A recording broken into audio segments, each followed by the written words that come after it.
ఇవాల్టి కార్యక్రమంలో పెరటి కోళ్ల పెంపకంలో రాణిస్తున్న యువ రైతు అచ్యుత్ రెడ్డి విజయగాథ, ఆధునిక విధానాలు అవలంబిస్తూ లాభాలు ఆర్జిస్తున్న ఆదిలాబాద్ రైతు అనుభవాలతో పాటు నాటుకోళ్ల పెంపకానికి తెలంగాణ రాష్ట్ర ప్రభుత్వం అందిస్తున్న ప్రోత్సాహాలేమిటో తెలుసుకుందాం పదండి. పెరుగుతున్న పెట్టుబడులు, తగ్గుతున్న దిగుబడులు, లభించని గిట్టుబాటు ధరలు, వేధిస్తున్న కూలీల కొరతల మధ్య సాగుదారుడికి సేద్యం భారమవుతోంది. వ్యవసాయం అంటేనే అతి కష్టమనే భావన రైతుల్లో నెలకొంటోంది. ఈ తరుణంలో సంప్రదాయ పంటల సాగుతో ప్రయోజనం లేదని గుర్తించి ఆధునిక సేద్యపు విధానాలను అందిపుచ్చుకుంటున్నాడు ఆ రైతు. సిరుల పంటలను పండిస్తున్నాడు.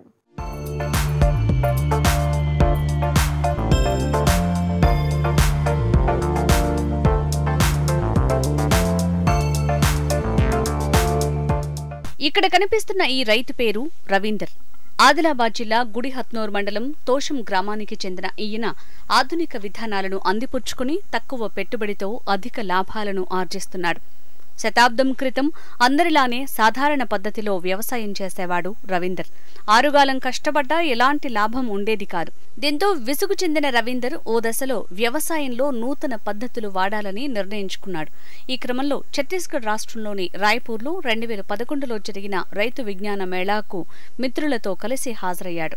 అక్కడ వ్యవసాయంలో అందుబాటులో ఉన్న వివిధ ఆధునిక పద్ధతుల గురించి తెలుసుకున్నాడు. వాటికి ఆకర్షితుడైన రవీందర్ సేద్యపు విధానాలను మార్చాడు. సత్ఫలితాలను సాధిస్తున్నాడు.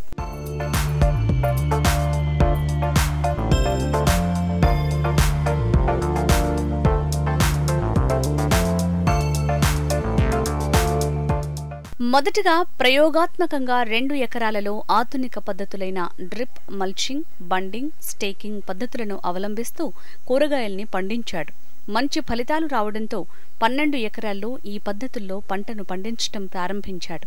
అలా దశాబ్ద కాలం నుంచి పూర్తిగా డ్రిప్, మల్చింగ్, బండింగ్, స్టేకింగ్ పద్ధతుల్లోనే పంటలను పండిస్తూ లాభాలను సొంతం చేసుకుంటున్నాడు. నేను గత 30 సంవత్సరాల నుంచి వ్యవసాయం చేస్తున్నాను. అంతట్లో ఏంటంటే సాంప్రదాయ పద్ధతిలో వ్యవసాయం చేస్తుండే. వ్యవసాయంలో నేను ఏంటంటే కూరగాయలతో పాటు కామర్షియల్ పంటలు, పత్తి కానీ, సోయాబీన్, శనగలు ఇలాంటి పంటలన్నీ పండిస్తుండే. కానీ నాకు ఎక్కడో వెలితి అనిపించింది. అంటే సాధారణంగానే చేసే అందరు రైతులతో పాటు నేను కూడా చేసినా కానీ అంత మిగులుబాటు కాకపోవు వ్యవసాయంలో. అయితే ఒకసారి హార్టికల్చర్ డిపార్ట్మెంట్ వాళ్ళతోటి విజ్ఞాన యాత్ర ఒకసారి పోయినా రాయ్పూర్కు. అక్కడ పోతే ఏంటంటే అంత డ్రిప్ పద్ధతిలో వ్యవసాయ పంటలు పండిస్తారని తీసుకుపోయాను మాకు. అప్పుడు ఆడపోయి చూసిన తర్వాత ఏంటంటే అక్కడ ఆధునిక పద్ధతిలో వ్యవసాయం చేస్తుండ్రు. దాన్ని నేను ఫాలో చేద్దామన్న ఉద్దేశంతో నేను 2 ఎకరాలు వ్యవసాయం చేసిన. అంటే 2011లో ఈ విధానంలో ఏంటంటే ఫస్ట్ మనం బండింగ్ విధానంలో పంటలు వేస్తారు. కూరగాయలు స్పెషల్గా అంటే కూరగాయలు బండింగ్ అంటే ట్రాక్టర్ తోటి కట్టలు గుంజి డ్రిప్ వేస్తారు. డ్రిప్ తర్వాత మల్చింగ్ వేస్తారు. మల్చింగ్ వేసిన తర్వాత టెల్లిస్ విధానంలో పంటలు పండిస్తారు. టెల్లిస్ అంటే ఊత పద్ధతిలో. దీంతో ఏంటంటే సాధారణంగా పండించే పంటల్లో మనకు ఉత్పత్తి మా అయితే 10 టన్నులు. ఉదాహరణకు చెప్పాలంటే ఇప్పుడు టమాటా ఉందనుకుందాం. టమాటా 10 టన్నులు సాధారణ పద్ధతిలో పండిస్తే 10 టన్నులు ఎక్కడైతే వస్తుందో అదే మనం ఈ ఊత పద్ధతిలో టమాటా పెడితే 40 టన్నుల వరకు వస్తుంది.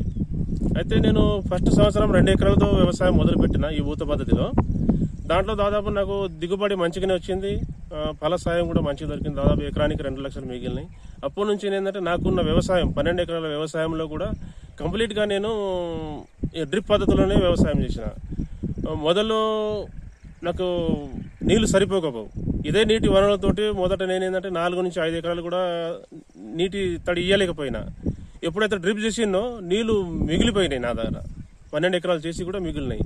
అందుకే ఈ డ్రిప్ పద్ధతిలో చేసినప్పటి నుంచి నాకు ఇన్కమ్ కూడా బాగా పెరిగింది. దీన్ని దృష్టిలో ఉంచుకొని గత తెలంగాణ ప్రభుత్వం తెలంగాణ అవతరణ దినోత్సవం రోజు కూడా నాకు ఉత్తమ రైతుగా అవార్డు ఇవ్వడం జరిగింది.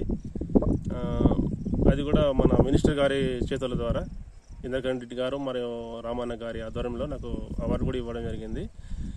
నా ఉద్దేశం ఏంటంటే ప్రతి ఒక్క రైతు కూడా ఇలా డ్రిప్ పెట్టుకుంటే ఇప్పుడు సాధారణ అంటే ఇట్లా నీటి పారకంతో 1 ఎకరం పండిస్తే ఈ డ్రిప్ ద్వారా మనం 5 ఎకరాల పంట కూడా తీయగలుగుతాం. అందుకే ప్రతి ఒక్క రైతు కూడా ఈ డ్రిప్ పెట్టుకుంటే వాళ్ళకు అంటే 1 ఎకరం పండించే పంటని మనం 5 ఎకరాల్లో కూడా పండియచ్చు. రవీందర్ తనకున్న 12 ఎకరాల వ్యవసాయ భూమిలో ఏటా ఖరీఫ్, రబీ సీజన్లలో 8 రకాల పంటలను పండిస్తున్నాడు. అందులో ప్రధాన పంటగా టమాటా, వంకాయ, తీగజాతి కూరగాయలతో పాటు సోయా, జొన్న, గోధుమ లాంటి ధాన్యపు పంటల్ని పండిస్తున్నాడు. లక్షల్లో రాబడిని సొంతం చేసుకుంటున్నాడు. ఆధునిక సేద్యంతో లాభాలను సొంతం చేసుకుంటున్న ఈ రైతు తోటి రైతులకు ఆదర్శంగా నిలుస్తున్నాడు.